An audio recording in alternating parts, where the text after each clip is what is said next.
The 18 Strong Podcast, episode number 168, 7 Ways to Fix Your Body.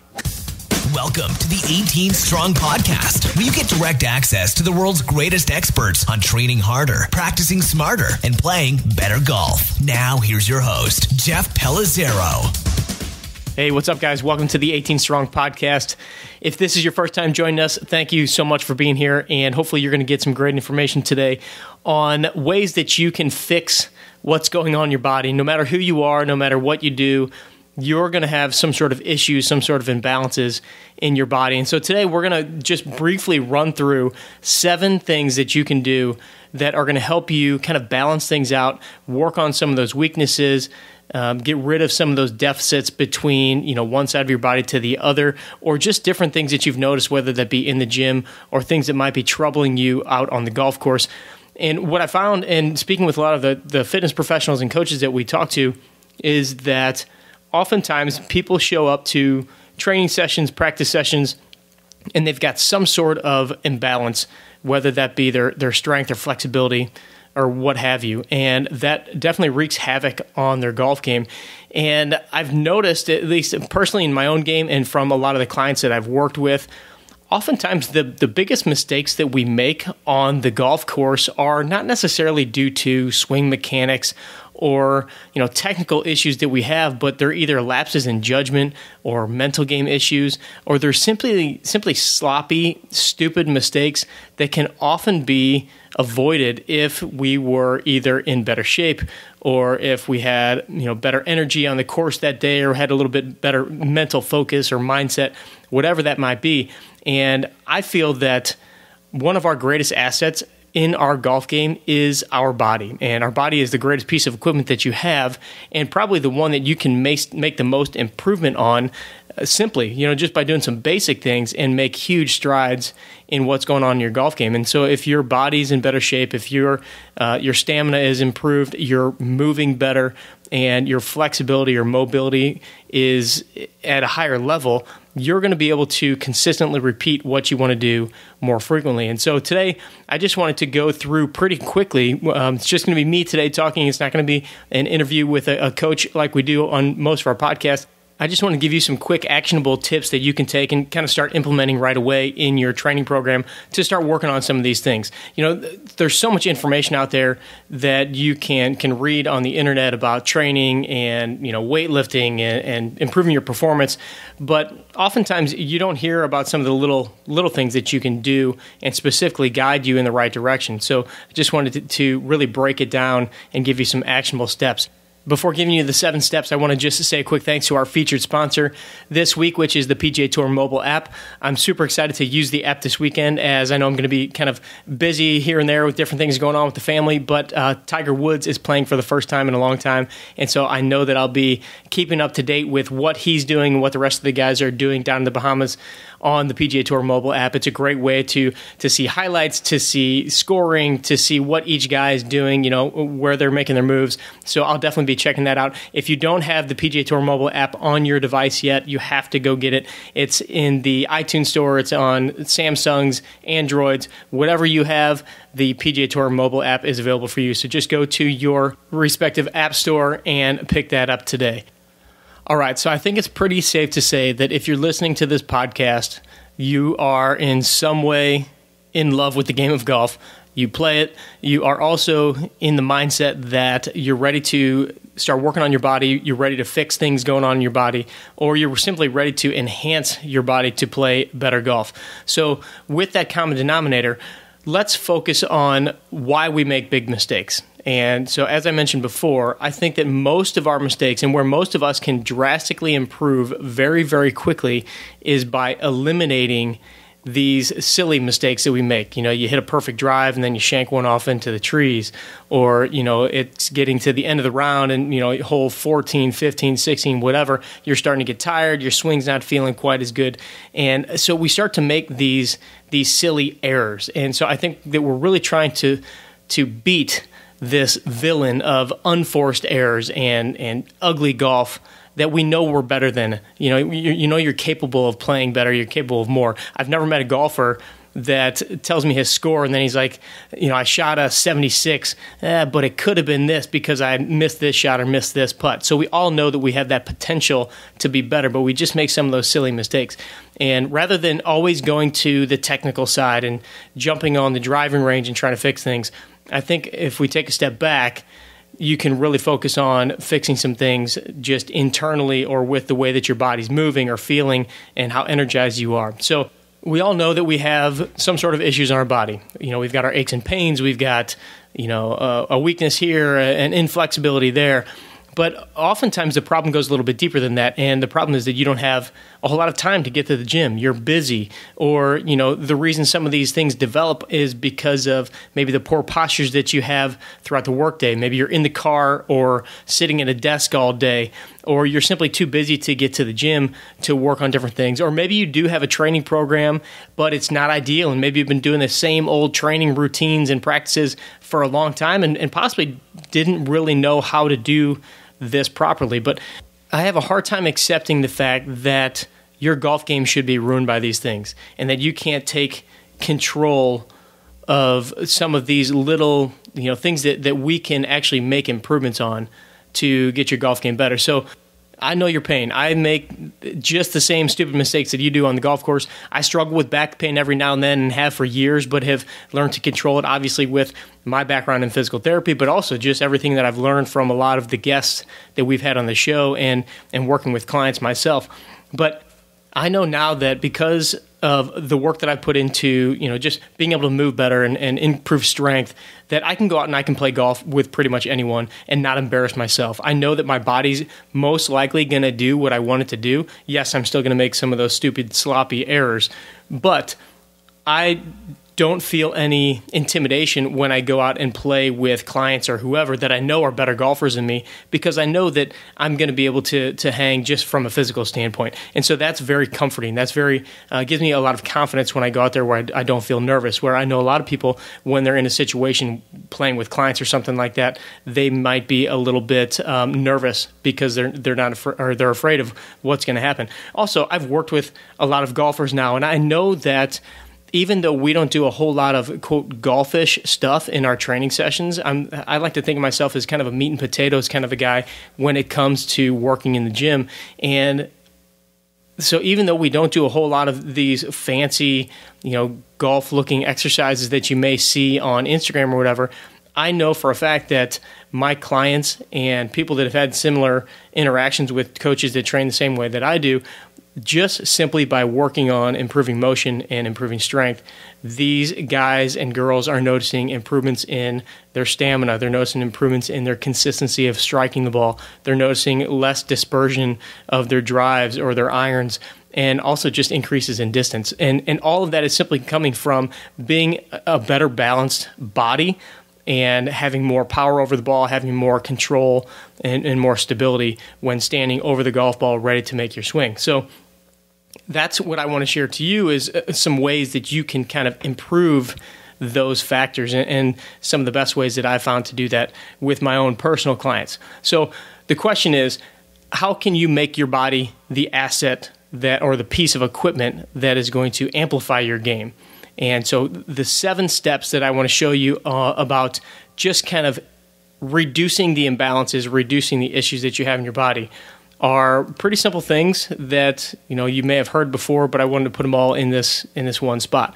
The first thing, number 1, is find out where you struggle and do more of it. And that may seem really simple and silly, but sometimes the areas that you're weak, you're not weak there because you can't do whatever movement that is, but the areas are weak because you don't do them. And I find this in the gym very often, that people tend to do the things that they want to do in their programs and their exercises. You see somebody wander into the gym and they kind of go to the bench press, they do some curls, maybe the elliptical, because those are the things that they want to do, not the things that are going to challenge them and that are a little bit harder.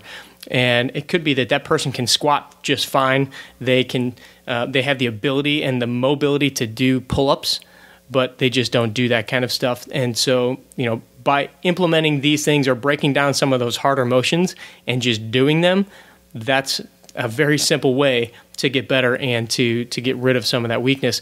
And I include in this doing some of those bigger exercises. Most people are kind of afraid or intimidated by doing things like squats and deadlifts and pull-ups. But I think that these bigger exercises, the compound exercises, are probably the best way for you to drastically improve your strength in a very short period of time. Not just because you're doing a leg exercise, but you're working so many pieces of the body that are all working to stabilize or hold weight, that by implementing some of these things, no matter what your age, if there's ways that you can adapt and do these things, squats, deadlifts, pull-ups, those bigger exercises, I would definitely encourage you to get those into your program somehow. Number 2 is I want you to look at the lower body versus upper body epidemic. And we all know that, guys are typically known for going in the gym and hitting the upper body, and you hear the jokes about skipping leg day and not skipping leg day. But it's true. I mean, it really, really is true. I can't tell you how many guys have come into the gym and they don't know how to do a lunge or a split squat and have trouble with these things. And just by doing some body weight, lower body exercises, they're very taxed or they're very uncomfortable because they're not used to moving in those ways. So my suggestion to you would be find a way to implement more lower body stuff into your workout routine. If you don't have any in there right now, first and foremost, I just want you to get something in there. Don't even worry about, the greatest reps or whatever the best exercise is. Just think about maybe some squats or lunges or some sort of a deadlift, because you have to start getting the lower body to act. There is so much information out there right now about the way that athletes and especially golfers use the ground to generate their power. And you look at guys like a Justin Thomas, Ricky Fowler, and you see the way that they use their legs to power through a golf ball, and you realize how important it is to have strong legs. Doesn't mean you have to have big legs. You just have to have strong legs. And in order to do that, you have to be putting some work in. The other thing is, most people, when they do their upper body more than their lower body, during those workouts, they're specifically, obviously, just getting upper body strengthening. But when you do your lower body, you're typically holding dumbbells or kettlebells or a barbell. So not only are you getting the benefits of the lower body exercise, you're also holding that weight with your hands, your arms, your shoulders, your upper back.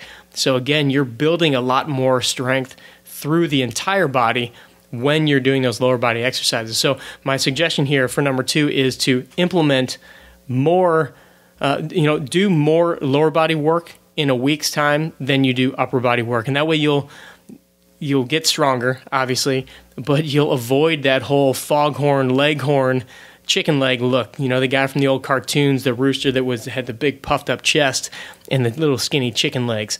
And if you look at some of these guys on tour, you look at a Jordan Spieth, you look at a Dustin Johnson, Tiger Woods, and even the guys from the days of old, Jack, Arnie, Tom Watson, these guys had legs on them. You can see through the pants these days of Brooks Koepka. I mean, look at the size of these guys and the power that they have in their legs, and you'll see how important that is.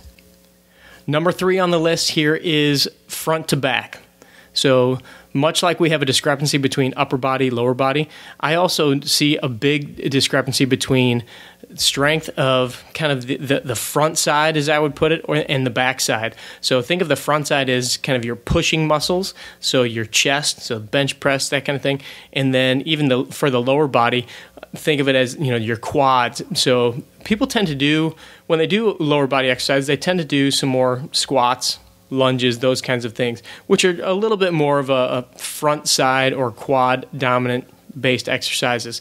For the upper body, they tend to do the chest, the biceps, the shoulders, those kinds of things. So those are all front of the body exercises.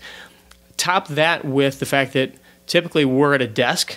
You're hunched over, sitting at a desk, you're riding in a car, you're riding in a golf cart, you're bent over the golf ball. So everything is kind of in that flexed, almost kind of fetal position posture. And so our bodies just kind of adapt, and we do what is easiest. So our bodies tend to kind of scrunch forward a little bit, and you'll notice that we get tighter up in the front. we need to balance that out and pull the shoulders back. We need to stand up straighter. We need to get our hips a little bit more forward and extended, because without getting into those motions, without doing these back-sided exercises, or mainly pulling type exercises where you're pulling weight towards something, or you're doing a pull-up, or you're doing some sort of a hip extension exercise like a deadlift or a bridge, if you don't do that stuff, we tend to just kind of fall into these forward postures. Look at everybody sitting on their iPhones and their heads forward, their necks forward. Everybody's kind of in that forward position. So pulling your body back, doing those kinds of exercises are huge. And think about it. How many grown men, and even I look at the high school population of boys, and even grown adult women, how many people in this world can do a full pull-up, can do a real pull-up? I find that it's not very many, and I think that that's kind of a basic function that most people should be able to master, or at least be able to do if they have the full mobility of their shoulders, their upper back, wrists, everything. And it really is a very, very functional exercise to be able to pull yourself into that position. But unfortunately, we don't see that very often in today's society. Now, number 4 is very similar to the last two. We've had the upper body, lower body discrepancy. We've had the front side to back side imbalance. We also tend to notice right side, left side. Obviously, most people have a dominant side hand, dominant side leg. I played soccer growing up, and my right leg was always my more dominant kicking leg, had more control. If you didn't play soccer, didn't play any sports, kind of using your lower body very much, you may not notice as big of a difference, but in an exercise program, if you start doing some unilateral stuff, you'll notice that one side tends to be a little bit more dominant, has a little bit more mobility, a little more motion, and same with the upper body. So we have to balance out these on the right side and the left side. So a couple of quick, simple tips to balance these things out. Have you ever laid down on a bench press and maybe done a one-arm press, and you notice that, hey, my right side's pretty strong, that's the side I throw with, but then the left side is just, it doesn't feel right, it's a little shaky, it's a little wobbly. Well, that has to do with pure strength, but also just kind of like neurological control. So what I'm going to recommend is a couple simple little hacks here. The first is, whenever you're doing a unilateral exercise, I want you to figure out which side is your weaker side. Once you know which side is your weaker or less dominant side, I want you to start with that side on every set. Most people will alternate back and forth because they feel like they're balancing things out that way. But if you have a weakness or a deficit on one side, I want you to start on the weaker side, because what happens is then you're actually going into that set with more energy, you're a little more fresh, and you're going to be able to put a little bit more mental energy towards it, as well as any stabilization factor that is needed from your body. So if you think about doing a one-arm press, say you're on a flat bench, you've got a dumbbell in your hand, and you're doing a press on your left side, you're going to be using some of your trunk and torso and legs to help balance yourself. But if you were to do the right arm first and then switch over to the left arm, you're exerting some of your energy when you do that first set. So the second arm that you do is going to be a little harder for it to stabilize. It's going to feel a little bit weaker. You're going to get a little bit more tired quickly. So that's why each set, after you take your rest, and rest is important here, after you take your rest, I want you to go ahead and do the weaker side first, so you're fresher going into that set. The second thing is, I want you to let your weaker side determine how much weight you're using too, because there's always a question. You get somebody in the gym and they find that their left arm's a little weaker than their right arm, and so you give them a weight on the left side, let's say 30 pounds for a press, and they struggle a little on the left side, but they can do it no problem on the right side, and they want to, well, give me a 40 on the right side and I'll just do the 30 on my left side. Well, that's not going to improve, or that's not going to close down the gap between those two sides. So what I want to do is let your left arm, the weaker side, dictate how much weight you're using, and then just use that same weight on the right side and only do the same amount of reps on the left side and the right side. That way you kind of close down that gap, and that discrepancy kind of dissipates a little bit. Then once you get balanced out, then you can start to kind of push them both in the same direction by adding weight. Obviously, I'm implying here that you're using unilateral exercises in your workout plan. It should go without saying, but if you're not using some sort of unilateral exercises, then you definitely should, because that allows you to concentrate on each side a little bit more, and it doesn't allow you to cheat. If you're doing say a squat with some dumbbells and you're doing both legs at the same time, it's really easy to kind of just shift your weight or your pressure over to the stronger side, the more dominant side, and kind of hide those discrepancies. In fact, I had the opportunity to work with the guys from Body Tracks not too long ago in our facility, and we did a little video that hopefully will be coming out in the next few months or so, where we looked at doing a squat that looked almost identical as far as weight shift wise, but where we kind of altered how much pressure was put on one leg or the other, just to show that if somebody has an injury, they're coming back from rehab, that you really have to be able to see those specifics of what kind of imbalances they're doing when they're doing an exercise program or when they're doing a rehab program, because we tend to cheat. Our bodies just want to shift over to the stronger side. So put some unilateral exercises into your program. That's one of the things I learned definitely from Mike Boyle when we had him on the show not too long ago. Some of my favorite unilateral exercises, if you don't even really understand what I'm talking about, would be for the lower body. I love split squats, or you can just kind of think of lunges, or a lunge with like your back foot up on a little step or up on a bench. We would call that a Bulgarian split squat. That's going to really emphasize your balance and control on that one side. The other thing for kind of the pulling exercise, or the deadlifting type of exercise for the hamstrings, the glutes, is a single leg deadlift or a single leg bridge where you're lifting your hips up. For the upper body, I love one-arm presses. One of my favorites is getting on a flat bench and kind of shifting your body halfway off the bench and pressing with the side that's hanging off the bench. That's a really tough, challenging core exercise as well as a pressing motion. And then also, I love doing one-arm deadlifts with a kettlebell, where you have to maintain a neutral rotation of the spine, and you're doing a deadlift, but using just one kettlebell in between the legs to force some of that rotation, or anti-rotation is a better way to say it. Oh, and one more little tip that I have that I meant to mention earlier is, we talked about letting the weaker side dictate the amount of reps that you do. Another thing that you can do is have the weaker side do more reps. Or maybe even better would be to add on an extra set. So if you're starting with the weaker side and you're doing, say, you plan on doing 4 sets on the left side, 4 sets on the right side, maybe finish off with a 5th set on that left side in order to give it a little extra work and to tax it a little bit more. And that may start to close the gap up a little bit there as well.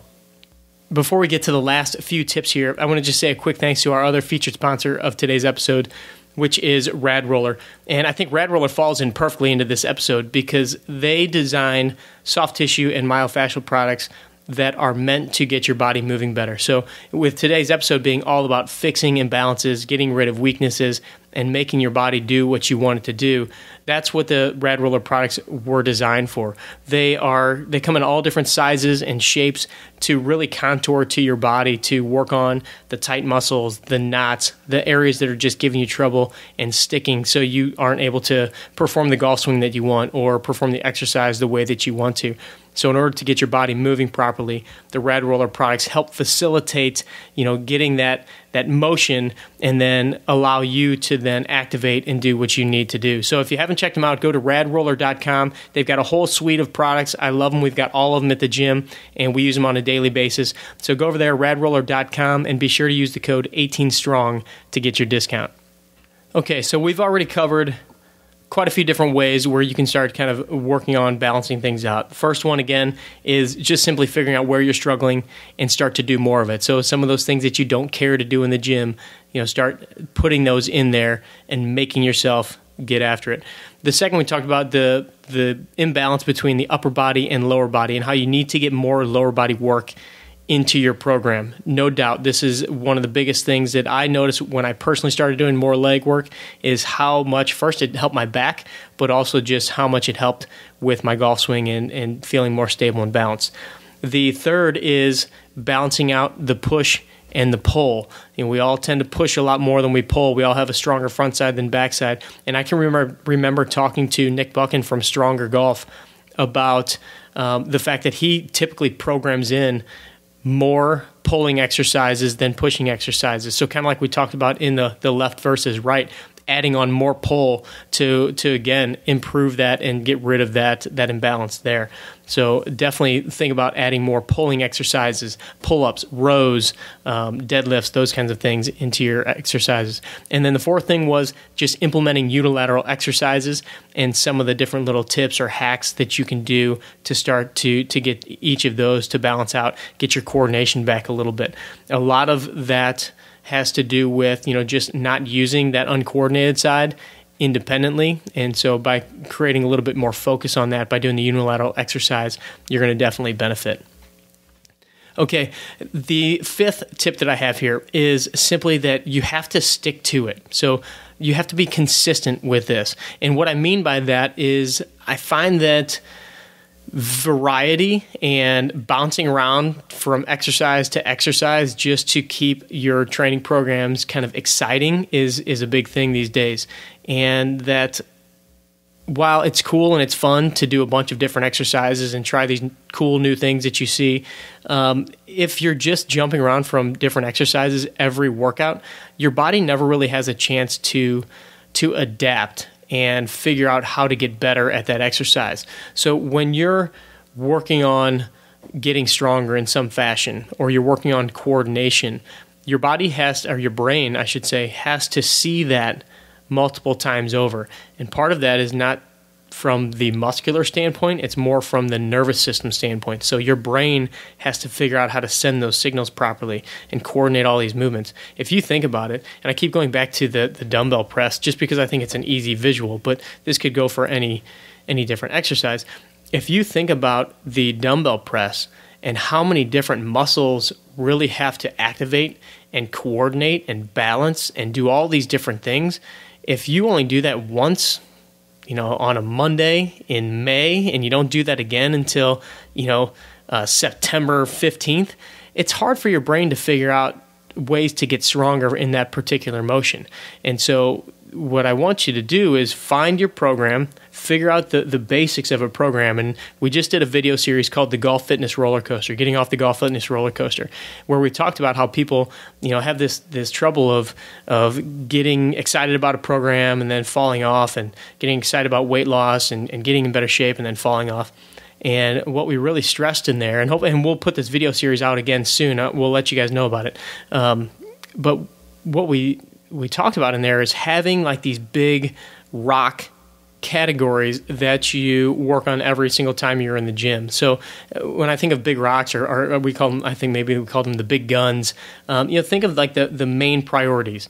And I look at the main priorities as pushing, pulling, squatting, hinging, and like rotational and lateral motion exercises.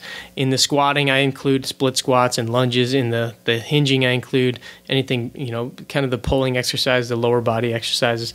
But those are the big things to worry about. So having the consistency of working on those continually. And so in a 4-week period, a 4-week block, or 3 to 6 week block, I want you to have a program that you're going to do that focuses on a piece of each of those. So maybe if you're doing all total body workouts, each workout has a component of that. And you work on that component for those 3 to 6 weeks. So for instance, if I'm doing 3 total body workouts in a week's time, I would design 3 different workouts that have all of those components in it. And then I would do those 3 sessions for the next 3 to 6 weeks and work on all of those. That way I can improve on each of the lifts or whatever I'm doing, each of the exercises in those separate workouts. And then after 3 to 6 weeks, whatever I determine, I would then mix that up. And that's how I do my own workouts. That's how I work with most of my clients, depending on when they're in town, when they're not in town, who's coming when. But it gives you that consistency to actually get better at something and to stick to it and to see progress. And seeing that progress is a huge component in balancing things out and getting better. So don't always think about jumping around and having an exciting workout program and staying entertained. Entertainment is not the focus of a program. Getting better is the focus of your program. Now, number 6 is going to almost kind of fall right in the face of what I just said, and because number 6 is create more variety. And that may sound like it goes against number 5 of staying consistent and sticking to it. But when I say variety, I mean don't do the same thing every single week, every single workout, every single, session. So have different ways of changing up the exercises. And there's very, very simple ways to do this. And if you think about it, when you're moving around in your daily life, you never do the exact same motions every single day. You're twisting, you're turning, you're going up steps, you're going down steps, you're doing all different kinds of stuff. So it's important that we get stronger just as humans, not just getting better at swinging a golf club. And so what I would recommend are just some simple tweaks to your program. If you think about it, still looking at those big rocks of what we talked about, is find ways that you can just make alterations. So just a quick little list here would be, first, change up your grip. If you're doing some sort of an exercise with a neutral grip, maybe try it supinated, maybe try it pronated. And if you don't know what those terms mean, supinated means like turning your palms. If your hands are out in front of you, turning your palms up towards the ceiling. I always put my hands together and make a bowl of soup. It looks like a bowl. So supinated is like a bowl of soup. If you flip your palms down towards the floor, you're then in a pronated position. So that's different ways that you can try any pressing exercise, any rowing exercise, all those things. And then if you turn your hands just in like you're ready to grab a hammer and tap with a hammer, that's your neutral grip, or also known as, cleverly, hammer grip.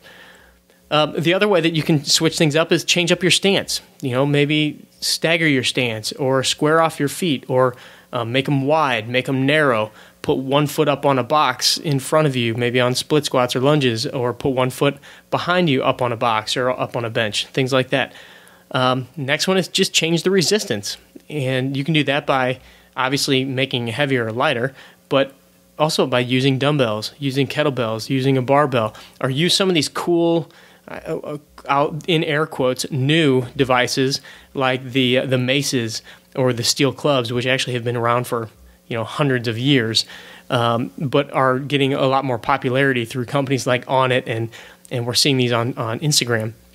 But try some of these different things just to create a little bit more variety. Change up the angles, use a different angle of the bench, use a different angle of the cables, and change up your tempos. There's all kinds of ways where you can create variability and variety in your exercise. I think if you want to find some variety and you want to see some cool ways to get clever with your training, I want you to go on Instagram and check out my buddies down at PFS, Premier Fitness Systems in Scottsdale.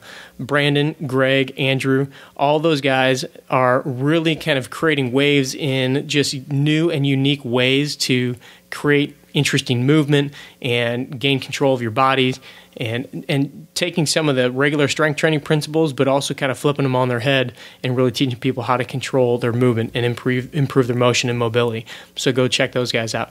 And then on kind of another note along those lines, I'm reading a great book right now by Dan John and Pavel Tsatsouline.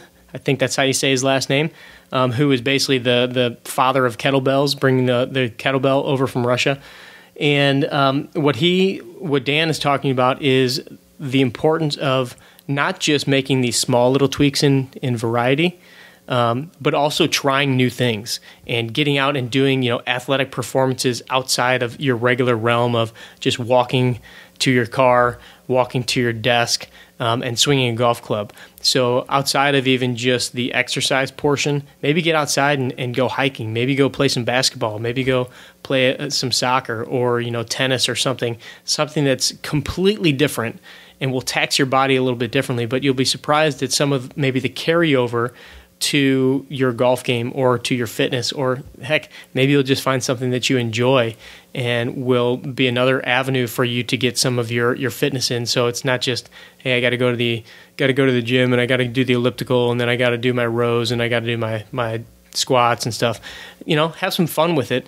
Obviously, we mentioned that it's not all about entertainment, but sometimes it's simply doing something that you enjoy as well. So we got to find that perfect balance in there. Okay, and then finally, number 7, in ways for you to start balancing out your body and working on fixing this stuff is what I simply just call extra stuff or extras. If you watched our video series a while back, you saw that I talked about the extras in your program. So you've got your big rock stuff, but you know that there's going to be little things that we have to work on. And some of the ways that I really love to target the extra pieces are just doing more isolation kind of exercises and even throwing in isometric. So isolation would be, figuring out one joint and targeting that and doing, something very, very specific to that joint.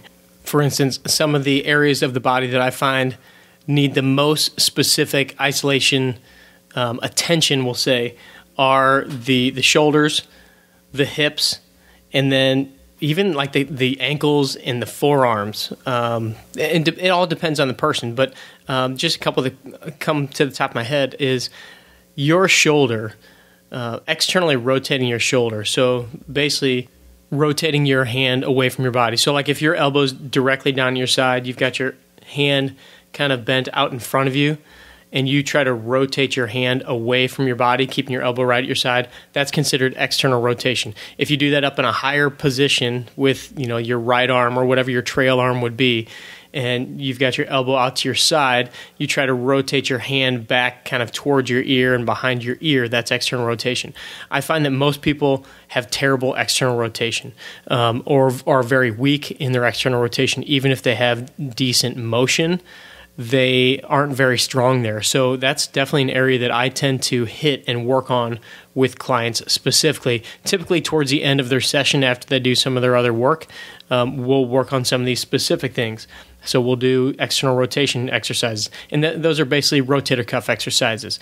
And the rotator cuff is typically a very weak piece of the shoulder. The rotator cuff is made up of 4 muscles, and they tend to not work very well.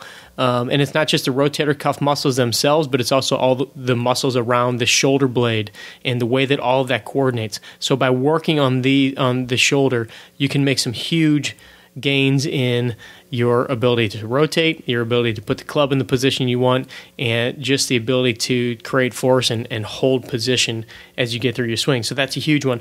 Working on your hip motion, your mobility. If you've seen some of the videos that we've done, or ever heard us talking on the show about doing some of the range of motion exercises, just getting the hips to work better, open up, be able to rotate. Again, with the hips, it's kind of more internal rotation tends to be the trouble. And internal rotation is kind of, if you're making your full swing and you're going through your follow through, your front leg, as you rotate through your shot into your full finish, your front leg is going into internal rotation, and many people have trouble getting into that position. So fixing that and working on that is definitely a huge improvement. And then this one's going to kind of surprise a lot of people, but in many programs, I will throw in some curls. And I think that most people are going to be kind of shocked by that because, curls are for the girls, right? But I don't necessarily do it because of the bicep component of it. I love an exercise called Zottman curls. And it's a curl where you're basically, your palms are supinated and you're curling the dumbbell up towards you.